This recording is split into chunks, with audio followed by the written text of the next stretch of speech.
From the Tennessee Valley Weather Channel, this is your weather tonight.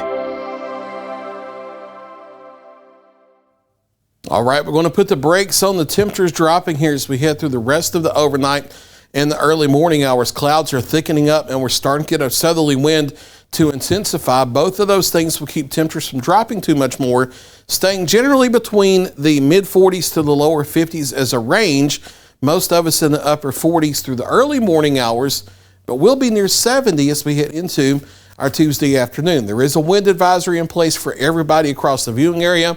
Wind gust as high as 30 miles per hour starting in the overnight tonight.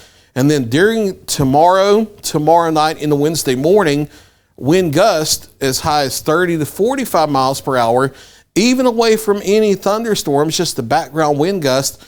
And that's high enough to cause maybe a few tree limbs to fall onto power lines. So during the afternoon before storms ever arrive, I can't rule out a power outage or two here and there. So be aware of that. But even away from thunderstorms, wind gusts of 30 to 45 miles per hour, pretty likely. And those carry on through tomorrow night, even after the storms end, and on through about the first half of Wednesday with a pressure gradient, even on the back side of the storm system as well. And then we're still watching for that low end potential for strong to severe thunderstorms. There's still our level 2 out of 5 risk of severe storms across North Alabama, far southern Tennessee, and North Mississippi. North of that, north of Highway 64, there's the level 1 out of 5 risk. Both of these are a lower end type risk. This does not look like an outbreak or anything like that.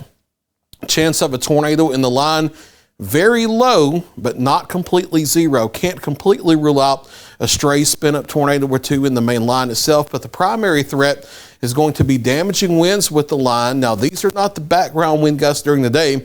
This is with the evening line of thunderstorms itself.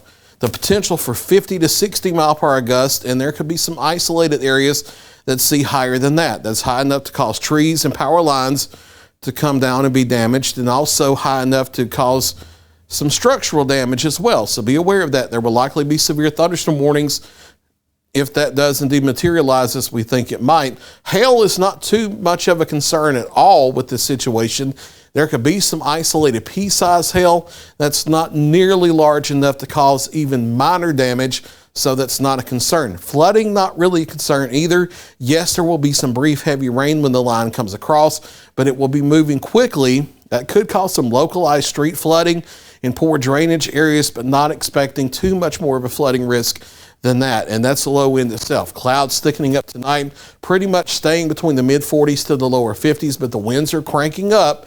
Sustained at 15 to 25 early this morning, gust as high as 30, and then that goes to sustained 20 to 30 during the day, gust 30 to 45. Partial sunshine gets us up near 70 or into the lower 70s. By 2, 3, 4 o'clock, we may have a few scattered waves of showers and rumble of thunder because there's evaporational potential under the cloud base layer with some low-level dry air in place. When these showers come across, there could be some 40 to 50 mile per hour wind gust. That's not to severe criteria, but that would maybe increase the potential of an isolated power outage or two.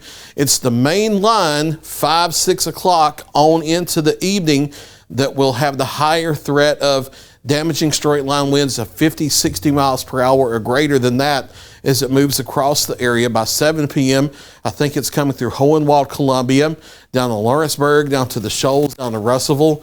By 8, 9 o'clock, it's moving across and east of I-65.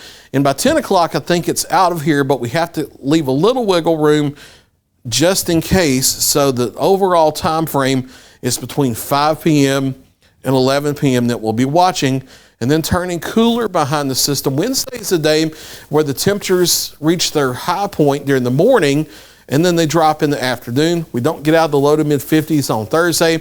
We are back into the lower 60s Friday into Saturday, and maybe a chance of rain as we head towards Saturday afternoon and Saturday night. Temperatures doing the roller coaster thing here for the next 7 days. The warmest day on the board here is tomorrow, near 70 or into the lower 70s, and then we're up and down between the lower 50s to the mid 60s here with overnight lows. Generally, once we get past tomorrow night and Wednesday morning, overnight lows getting back to between the lower 30s to the mid 40s with each system that go up and down, just as you would expect. during the month of March. So increasing clouds tonight, not dropping out of the 40s. The upper part of the 40s, as a matter of fact.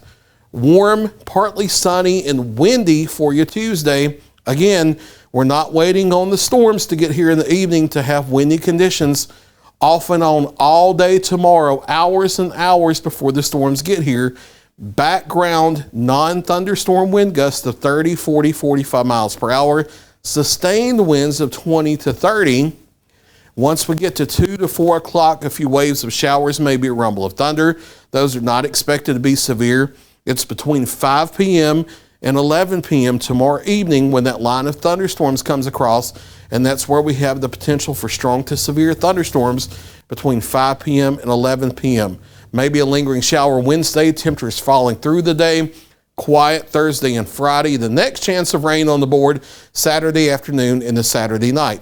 There's the latest 7-day forecast. Ben Luna is back in the Weather Center tomorrow morning at 4 a.m. with your Wake Up Weather forecast.